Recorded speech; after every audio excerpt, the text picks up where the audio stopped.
सत्ता अमृत है, सत्ता जहर है। सत्ता राजनीति की जौहरी से गुजरने वाला सिंहासन का वो सर्वोच्च है जिसके शीर्ष पर प्रत्येक व्यक्ति विराजमान होना चाहता है।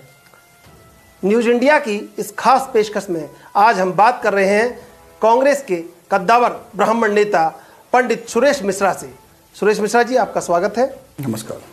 सुरेश मिश्रा जी, लोग ये कहते हैं कि आप पॉलिटिकल माइलेज ले लेते हैं अपने ब्राह्मण होने का।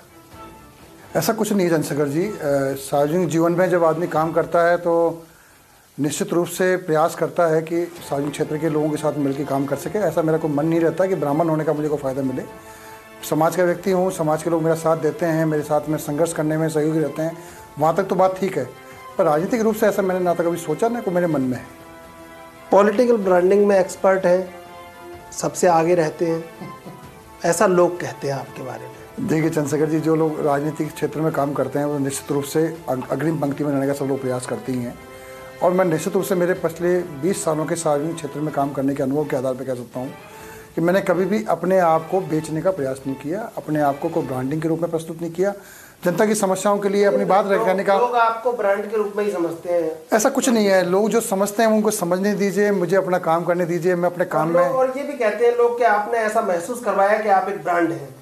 ऐसा कुछ नहीं है। मैं पब्लिक में रहने का प्रयास करता हूँ। जब से मैं सार्वजनिक क्षेत्र में काम किया, जब से मैं पहले स्टूडेंट पॉलिटिक्स में था तब भी मैंने सार्वजनिक क्षेत्र में काम करने का प्रयास किया, लोगों की मदद करने का प्रयास किया, जनता के बीच में रहने का मैंने प्रयास किया।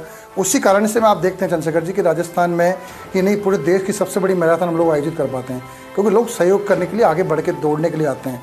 जयपुर की मैराथन विश्व की सबसे बड़ी मैराथन के रूप में आज एक पहचान बना चुकी है। कारण क्या है? लोग इसलिए दौड़ने आते हैं कि लोगों का स्नेह है, प्यार है, और लोग एक चाहते हैं कि अपनी फिटनेस के प्रति अवेयर रहें। अब लोग उसको राजनीति से जोड़ना चाहें तो वो बिल्कुल सरासर गलत है। राजनीति में क्या 3 चीज़ें बड़ी प्रभावशाली होती है, चर्चा, पर्चा और खर्चा। उसमें पंडित सुरेश मिश्रा इतने माहिर हैं, चर्चा करवा लेते हैं, खर्चा मैनेज कर लेते हैं, अरेंज कर लेते हैं, और कहीं ना कहीं पर्चा भी अपना चलवाए रखते हैं। तो ये लगता है लोगों को कि जब आप चर्चा, पर्चा, खर्चा तीनों में एक्सपर्ट हैं तो कहीं लगता है कि पॉलिटिकल माइलेज लेने में भी पंडित सुरेश मिश्रा सबसे आगे रहते हैं। सर, ये दुर्भाग्य मेरे साथ जीवन में रहा कि मुझे राजनीति में सच्चाई से मुझे अभी तक कोई माइलेज मिला ही नहीं। मैं लगातार सार्वजनिक क्षेत्र में काम करता रहा, अपनी पहचान बढ़ाता रहा, लोगों से जुड़ता रहा, लेकिन राजनीतिक क्षेत्र में देखा जाए तो मेरा कोई बहुत बड़ा, मैं ना विधायक बन पाया, ना कोई और कहीं स्थिति में पहुँच पाया। जनता की सेवा कर रहा हूँ, आगे भी करता रहूँगा, संपूर्ण जीवन करता रहूँगा। राजनीति में मैं किस जगह पहुंचूंगा नहीं पहुंचूंगा ये ऊपर वाला जानता है, लेकिन मैं इतना जरूर जानता हूं कि मैं सार्वजनिक क्षेत्र में जनता की सेवा के लिए सदैव तैयार रहता हूं। सुरेश जी, आपसे एक राजनीतिक सवाल करते हैं। आरक्षण के बारे में आपका क्या विचार है? देखिए, निश्चित रूप से जो दलित है, कमज़ोर है, उसका आगे बढ़ने का अवसर मिलना चाहिए। इस बात का मैं सदैव हिमायती रहा हूँ कि जो गरीब है उसको उसका हक मिलना चाहिए। मैंने बार बार एक नारा भी दिया था कि उपेक्षित को आरक्षण, आरक्षित को संरक्षण। इसका मतलब यही है कि जो आरक्षण से वंचित जातियाँ हैं उनको उनका हक मिले, और जो उनको आरक्षण मिला हुआ है उनका आरक्षण एज इट इज़ रहे, उनको फ़ायदा मिलता रहे, उनको आगे बढ़ने का मौका मिलता रहे। क्योंकि आज भी आज़ादी के 70 साल के बाद में भी हम देख रहे हैं कि दलित, कमज़ोर व्यक्ति आज ही वैसे की वैसी स्थितियाँ पड़ा हुआ है, उसको आगे बढ़ने का अवसर नहीं मिल पाया।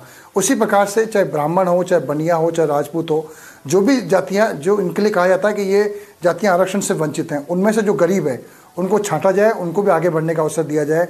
कोई अपनी माँ, ऊपर वाले ने तय करके नहीं भेजा कि कौन किस जात में पैदा होगा, कौन कहाँ पैदा होगा, लेकिन जब वो धरती पर आया है तो उसको साधन भी चाहिए, संसाधन भी चाहिए, उसको आगे बढ़ने का अवसर भी चाहिए। इसी बात को लेकर मैंने आज से 15 साल पहले आर्थिक आधार पर आरक्षण देने के लिए 14% आरक्षण, जो आरक्षण से वंचित जाती हैं उनको मिले, इस पर मैंने बात चालू की थी।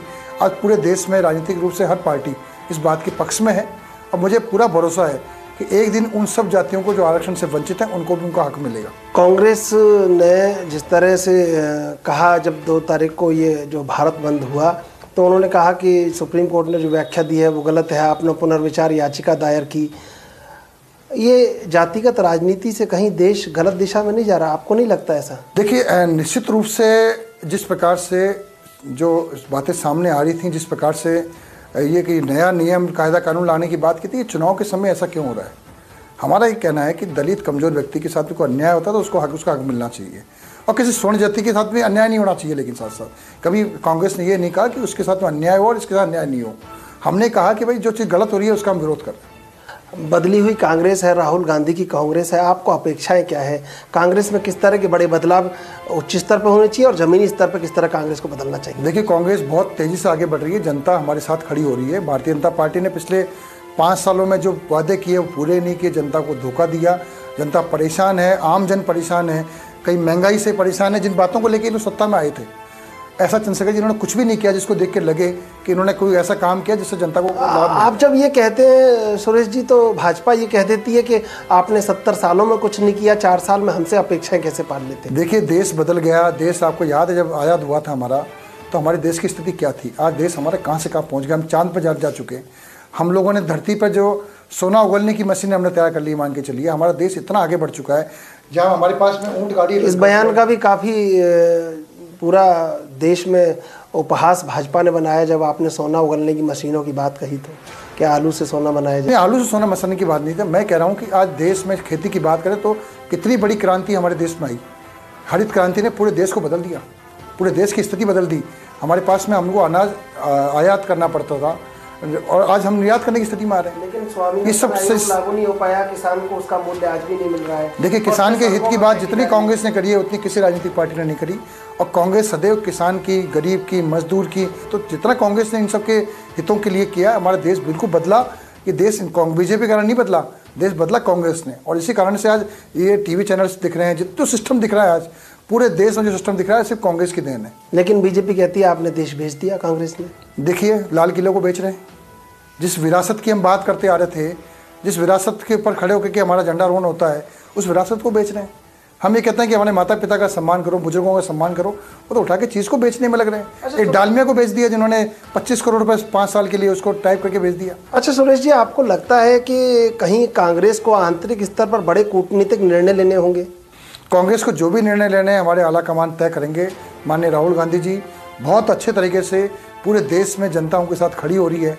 और जिस प्रकार से भारतीय जनता पार्टी घबराई हुई है, उसको देख के साफ लगता है कि आने वाले समय में कांग्रेस बहुत मजबूती के साथ सत्ता में वापसी करेगी। जब आप बहुत कुछ गलत कर जाते हैं, छोटा बड़ा, तब भाजपा आपके ऊपर मनोवैज्ञानिक दबाव बनाती है और उसमें कामयाब रहती है, क्या बड़ा कारण है? ऐसा कुछ नहीं है, झूठ बोलने में माहिर हैं और नई नई बातें, मनगढ़ंत बातें सामने लेके आते हैं और करते कुछ भी नहीं है, खाली ढोल नगाड़ा पीटना आता है इनको। उसमें कांग्रेस निश्चित रूप से कई बार हम कमज़ोर रह जाते हैं, क्योंकि हमें लगता है जो हम काम कर रहे हैं वो दिख रहा है, पर जनता के बीच में कई बार ये ढोल नगाड़ा लेके खड़े हो जाते हैं, करते कुछ भी नहीं है। भाजपा ये भी कहती है कि शहरी वोटर पर पूरा कब्जा है उनका, और आप चूंकि शहरी राजनीति से आते हैं, तो आपको कैसे लगता है कि शहरी वोटर को आकर्षित करने का कांग्रेस के पास क्या बड़े कारण हैं, क्या बड़े वो वजह है जो शहरी वोटर को कांग्रेस आकर्षित कर पाएगी? आने वाला जो चुनाव है, जिस तरह चुनाव होगा, तब कैसे कांग्रेस आकर्षित करेगी शहरी वोटर को? देखिए, राजस्थान में 156 सीटें भी कांग्रेस की आई हैं। उस समय भी निश्चित रूप से कांग्रेस को जो साथ मिला शहरी वोटर का मिला। हम जयपुर की बात करें, जब जयपुर में 5 विधानसभा हुआ करती थी, 4 विधानसभा हमने जीती, जोधपुर में, उदयपुर में, कोटा में, बीकानेर में। इस बार भी शहरी वोटर कांग्रेस के साथ पहले भी था और आज भी साथ आएगा। पिछले चुनाव में लोगों को उन्होंने बड़गला करके, लोगों को एक नई कहानी किस्सा सुना करके कि देश बदल रहा है, हम बदलेंगे, देश बदलेगा, पता नहीं कितनी कितनी बड़ी बड़ी बातें इन्होंने करी और जनता के लिए किया कुछ भी नहीं। उसी का नतीजा था कि बीजेपी जीत गई। पर इस बार कांग्रेस के साथ शहरी, ग्रामीण, हर क्षेत्र का व्यक्ति हमारे साथ खड़ा हुआ दिखेगा। सुरेश मिश्रा जी, राजस्थान में कांग्रेस के पास बड़े चेहरे हैं, लेकिन जमीनी स्तर पर कार्यकर्ताओं की एक जो फौज होनी चाहिए वो कहीं दिखाई नहीं देती। इस चुनाव में दिखेगी। हमारे माननीय सचिन पायलट जी ने एक कांग्रेस का कार्यक्रम प्रारंभ किया है, मेरा बूथ मेरा गौरव। इस कार्यक्रम को मैंने खुद अभी, क्योंकि कांग्रेस की तरफ से मैं अजमेर चुनाव में इंचार्ज था और मैं लगातार वहाँ प्रभारी के रूप में काम करता आ रहा हूँ। मैंने वहाँ देखा है कि कांग्रेस ने जो ये मेरा बूथ मेरा गौरव कार्यक्रम प्रारंभ किया, माननीय सचिन पायलट जी, माननीय अविनाश पांडे जी, हमारे कांग्रेस के सभी दिग्गज नेता उसमें पहुँचे और कार्यकर्ताओं को मेरे बूथ मेरे गौरव के माध्यम से निचले स्तर के कार्यकर्ताओं को जोड़ने का हमने प्रयास किया और इस चुनाव में आपको दिख जाएगा इस बार। लेकिन जब हम कांग्रेस के नेताओं से ही बात करते हैं, कांग्रेस के लोगों से बात करते हैं, तो वो ये कहते हैं कि जो 4 साल में कई बार जब सत्तारूढ़ दल ने गलतियां की तो आप उनके खिलाफ बोलने में नाकामयाब रहे या बोलने से कतराते रहे। देखिए, चाहे खान घोटाला हो, चाहे और कोई तरह के मामले हों, हर मामले में माननीय सचिन पायलट जी के नेतृत्व में हम लोगों ने संघर्ष किया और उसी का नतीजा था कि बीजेपी पूरी तरह से हाशिए पर आ चुकी है राजस्थान के अंदर।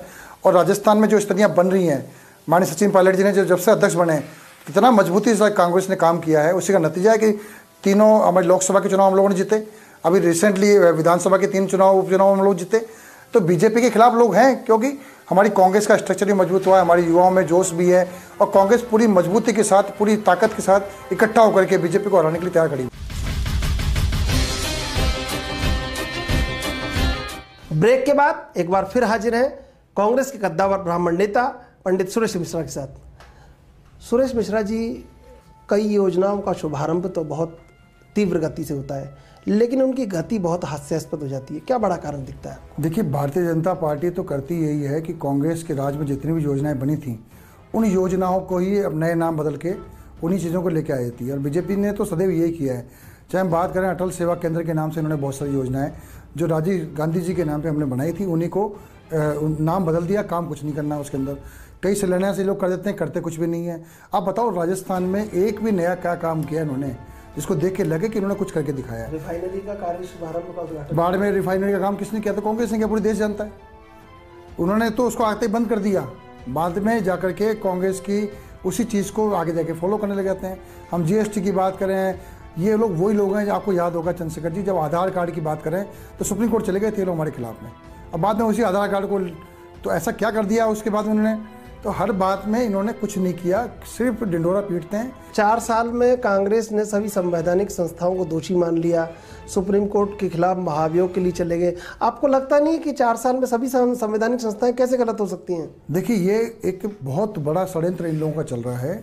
बीजेपी वाले चाहते ही हैं कि कैसे भी करके हमारे देश के लोकतंत्र को ख़त्म कर दिया जाए, और लोकतंत्र को ख़त्म करने के लिए वो अपने अपने लोगों, आप देखो अभी पिछले चुनाव की बात करें अपन लोग, गुजरात के चुनाव थे और उस समय किस प्रकार के इन्होंने माहौल पैदा किया, लोगों को किस प्रकार से लड़ाने का इन्होंने प्रयास किया। तो संवैधानिक चीज़ों को भी दुरुपयोग कर रहे हैं, चुनाव आयोग का भी दुरुपयोग करते हैं, सुप्रीम कोर्ट हाई कोर्ट का भी उपयोग करते हैं। ये कौन सी ऐसी व्यवस्था है जिसको ठीक करने का प्रयास कर रहे हैं? कभी कांग्रेस ने इन चीज़ों में कभी इंटरफेयर नहीं किया।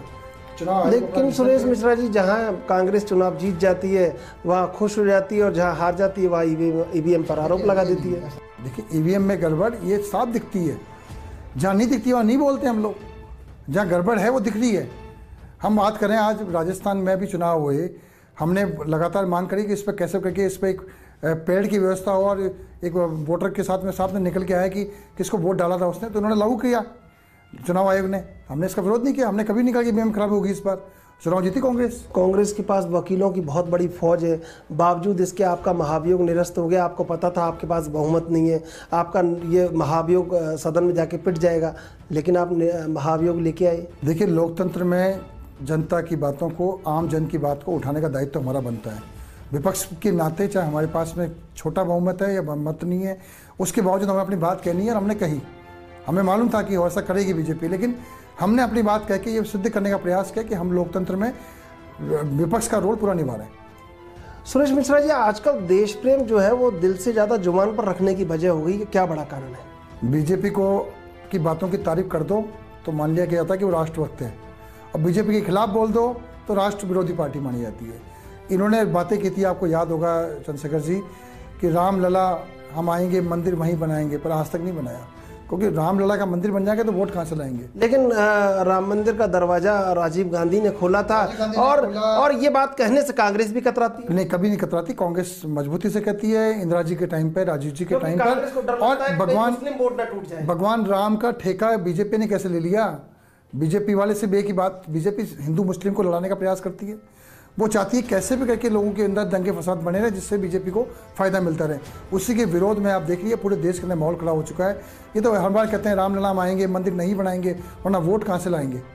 लेकिन कांग्रेस ने ये बात कहने से क्यों कतराई कि राम मंदिर का ताला उन्होंने खोला? आपको भी तो कहीं डर होगा कि मुस्लिम वोट आपसे ना टूट जाए। देखिए, मुस्लिम समझते हैं इस बात को कि भारतीय जनता पार्टी किस प्रकार से लोगों को लड़ाने का प्रयास करती है, हिंदू भी समझ रहे हैं।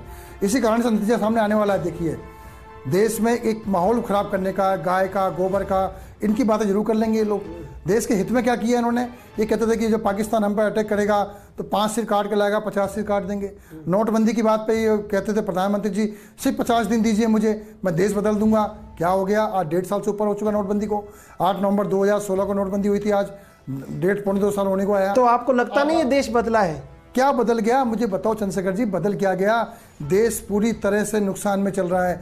आप आम छोटे व्यापारी से बात करके देखो, वो परेशान है। लेकिन अंतर्राष्ट्रीय रेटिंग में तो आर्थिक नीतियों को ठीक, कोई ऐसी आर्थिक नीतियां नहीं है जिससे कि देश में कुछ परिवर्तन दिख रहा है। ये तो एक सतत प्रक्रिया है, जब देश में काम होता है दिखता है। ये तो कोई नई योजना एक बताओ ना जिससे कि देश को बदल दिया इन्होंने, एक जवाब नहीं मिलेगा इनका। अच्छा सुरेश जी, एक बात जानना चाहते हैं, राष्ट्रवाद की व्याख्या क्या है? राष्ट्र के प्रति प्रेम, राष्ट्र के प्रति समर्पण, राष्ट्र के प्रति सोच, ये सब बातें साथ साथ मिलती है तो राष्ट्रवाद की बात की जा सकती है। जिन्होंने राष्ट्रवाद की बात कर रहे हैं वो लोग, उनको याद होगा कि नागपुर के अंदर उन्होंने कभी झंडा नहीं ले रहा है, तिरंगा नहीं ले रहा है। अब जाके उन्होंने तिरंगे की बात कर रहे हैं। कांग्रेस अकेली पार्टी है देश के अंदर, पूरे देश के लिए जो स्वतंत्रता आंदोलन चलाया, उसको एक ऊंचाइयों पर लेके आया। देश आज बदल गया, जो दिख रहा है 70 सालों का विकास, आज सड़कों पर निकलो तो दिखता है, सब जगह विकास दिखता है। ये सब कांग्रेस की देन है, राष्ट्रवाद की देन कांग्रेस की देन है। बीजेपी तो राष्ट्रवाद का ढोंग को पाखंड कर रही है। लेकिन आपके ऊपर जिस तरह का मनोवैज्ञानिक दबाव भाजपा ने बनाया हुआ है, इसका जवाब उस तरह लोग जो अपेक्षा करते हैं वो कहीं निकल के नहीं आता। सुरेश, देखिए जनता समझ रही है कि बीजेपी क्या कर रही है और कांग्रेस ने क्या किया। लोग तुलना करते हैं कि पिछले 5 साल पहले कांग्रेस का जब राज था देश कैसे चल रहा था। आज आप किसी भी व्यक्ति से बात करके देखो, वो कहता है कि बर्बाद कर दिया मोदी जी ने, देश को बर्बाद कर दिया। देश को जो ऊंचाइयां मिलनी चाहिए थी वो नहीं मिल रही। हमारा देश ग्रोइंग कंट्री था, ना कि कोई ग्रो कंट्री था। ग्रोइंग कंट्री को उन्होंने रोक दिया। अच्छा सुरेश मिश्रा जी, ज़्यादातर राजनेता, अधिकांश राजनेता आजकल जनाधार से ज़्यादा कहीं डिजिटल होने में विश्वास रखते हैं, तो फिर जनाधार क्यों आवश्यक है? जनाधार के बिना तो राजनीति चल ही नहीं सकती है। आज हम बात करें कि सोशल मीडिया का उपयोग, सोशल मीडिया किसके लिए बनी हुई है? जनता के लिए तो बनी हुई है। और हम लोग भी अब इस IT सेक्टर में कांग्रेस के माध्यम से हम प्रयास कर रहे हैं कि जो झूठे कहानी किस्से इन्होंने गढ़े थे, बीजेपी ने जो बड़ी बड़ी बातें की थी, वो जनता के बीच में लेकर के आए और जनता को बताएं कि किस प्रकार से बीजेपी ने झूठ बोला और क्या किया उसके बाद में। भाजपा कहती है हमने देश बदल दिया, कांग्रेस कहती है हमने देश बदल दिया, लेकिन सुरेश मिश्रा जी, आवाम की खुशियों का सवेरा तो होता ही नहीं है। इतना वक्त क्यों लग रहा है? कांग्रेस ही करेगी, मेरा ये मानना है। कांग्रेस ने बहुत कुछ देश को दिया है, देश को बदला है। देश में जो परिवर्तन की लहरें आई है कांग्रेस के कारण आई है। कांग्रेस में जो कुछ करके दिखाया वो पूरी दुनिया जानती है, ना केवल हिंदुस्तान की जनता जानती है। वो तो जनता को बरगला के पिछली बार उन्होंने वोट हासिल कर लिए, अब इनको वोट नहीं मिलने वाले। अच्छा, आप शहर में राजनीति करते हैं, शहरी जो आबादी है उसकी समस्या लगे, आपकी उस पर कितनी पकड़ है? मैं प्रयास करता हूँ कि जनता के जुड़े हुए मुद्दों पर बोलता रहूँ, चाहे पेट्रोल डीजल की बात हो, चाहे जनता की और समस्याओं की समस्याएं, महंगाई की बात हो, हर मुद्दे पे मैं मुखरता से अपनी बात रखता हूँ और प्रयास करता हूँ कि जनता की समस्याओं के लिए सदैव संघर्ष करता हुआ सामने दिखूँ। सुरेश मिश्रा जी, आपसे ये भी जानना चाहेंगे कि आजकल जिस तरह लोग दलों में सम्मिलित होते हैं और फिर उनका मुख्य चेहरा बन जाते हैं, यह अनुशासन और चापलूसी की व्याख्या क्या है? देखिए, पार्टियों में अनुशासन तो होना ही चाहिए और डिसिप्लिन के बिना पार्टी चल नहीं सकती है। और विशेषकर भारतीय जनता पार्टी वाले सिर्फ यही कर रहे हैं इस समय कि कांग्रेस को लोगों को तोड़ो, उस पार्टी से तोड़ो, उस पार्टी से जोड़ो। इनके पास चेहरे ही नहीं है काम करने के लिए। किरोड़ी लाल मीणा जो लगातार बीजेपी को गाली बके करते थे, रोज़ सुबह शाम पानी पी गाली बकते थे, उनको बीजेपी ने ले लिया। क्यों ले लिया? क्योंकि उनके पास चेहरा नहीं है और दूसरे काम करने वाले लोग नहीं है उनके पास। राजनीति के बाग में जहाँ लिखा रहता है फूल तोड़ना मना है, वहाँ से पूरा पेड़ उखाड़ लेते हैं दल। तब आपको लगता नहीं ये चिंतन का विषय होना चाहिए? होना चाहिए। राजनीति में विचारधारा, राजनीति में सोच, इन सब का बड़ा सम्मान होना चाहिए। और मैं इस बात के पूरा पक्षधर हूँ कि चाहे कोई व्यक्ति किसी भी विचारधारा के साथ जुड़ा रहे, लेकिन मजबूती से उस विचारधारा के साथ खड़ा रहे, ना कि कुछ छोटे से लाभ के लिए इधर उधर जाता रहे। आपकी दावेदारी क्या है? अगला चुनाव आप किस तरह से देखते हैं?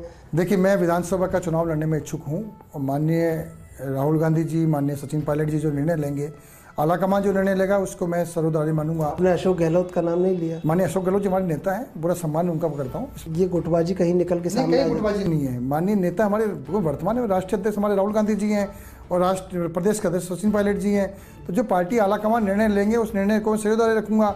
मेरा मन है कि मैं सांगानेर विधानसभा से इस पर चुनाव लड़ूं, जनता की सेवा 10 साल से लगातार कर रहा हूं। लेकिन सांगानेर में तो एक अनार 100 बीमार जैसी बातें कांग्रेस में होता है और फिर भी आपके पास एक भी टिकाऊ उम्मीदवार नहीं है।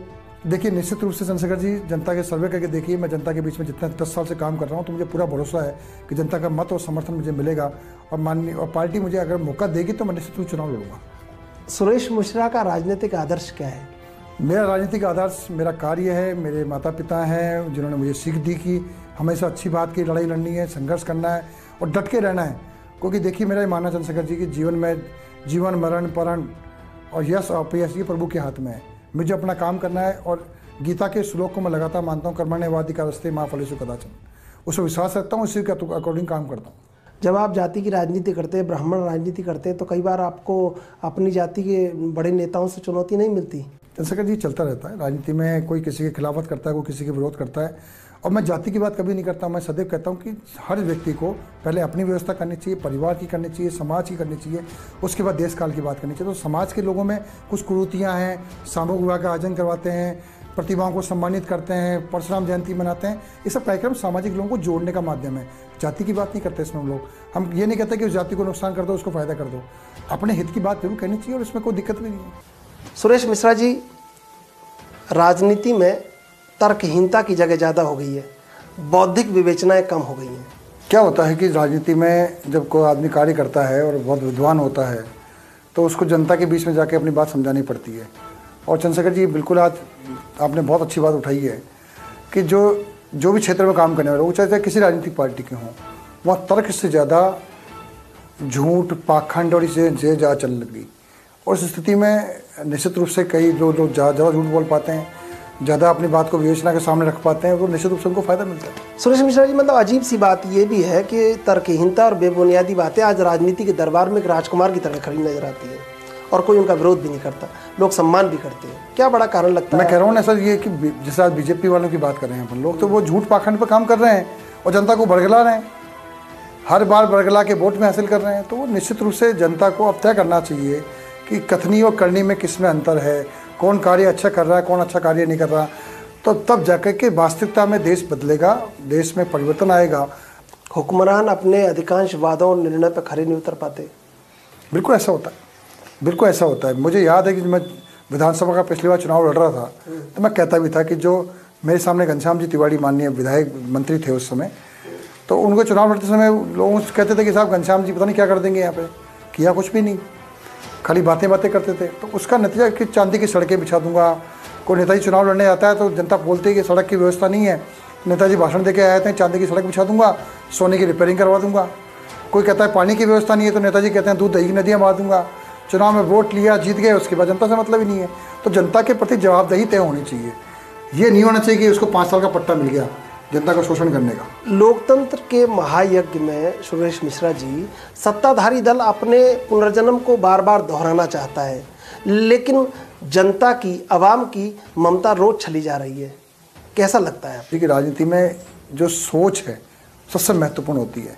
भारतीय जनता पार्टी की सोच ने ही उस बीजेपी को एक तरह से नेगेटिव पॉलिटिक्स उनके दिमाग में बैठी हुई है, नेगेटिव पॉलिटिक्स वो लोग कर रहे हैं। राजनेता मूलभूत अधिकारों से ज़्यादा सत्ता के बचाव के प्रति चिंतित नजर आते हैं। बिल्कुल होता है, उस सबको राज ही चाहिए। राजनीति का मतलब है राज की नीति। तो लोग राज के लिए पीछे भागते हैं, काम करने के पीछे नहीं भागते हैं। और कोई कभी जान भी नहीं पाता कि राजनीति के असली इरादे क्या हैं।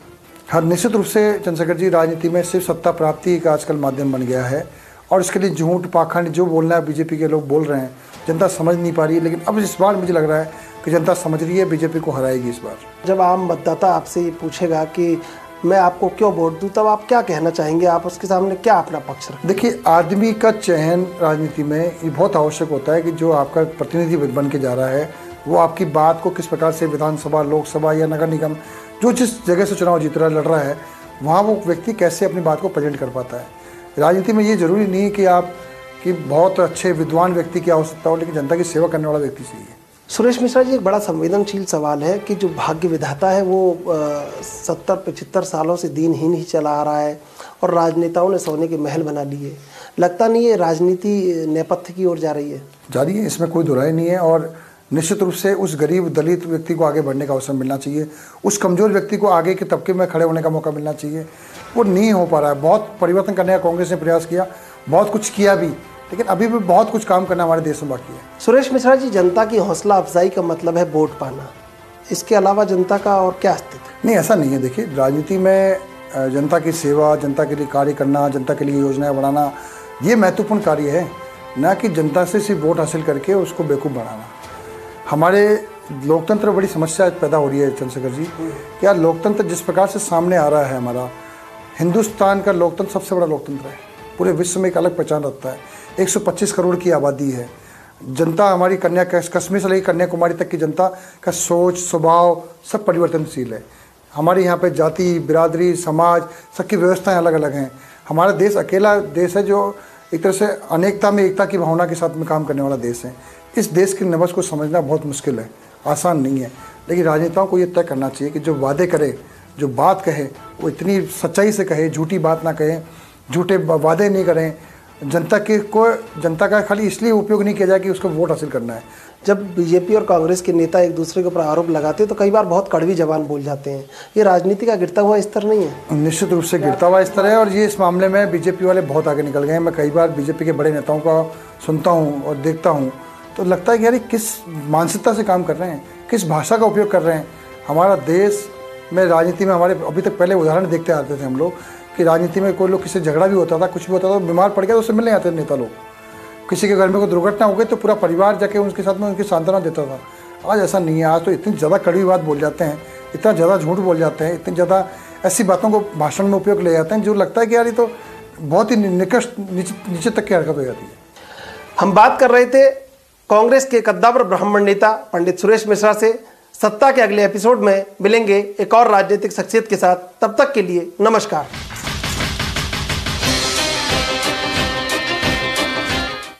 आप हमारे चैनल को YouTube पर सब्सक्राइब कर सकते हैं न्यूज इंडिया निम्स पर। इसके अलावा आप ट्विटर पर भी हमें न्यूज इंडिया 17 पर फॉलो कर सकते हैं। फेसबुक पर आप newsindia.nimsuni पर हमें लाइक कर सकते हैं।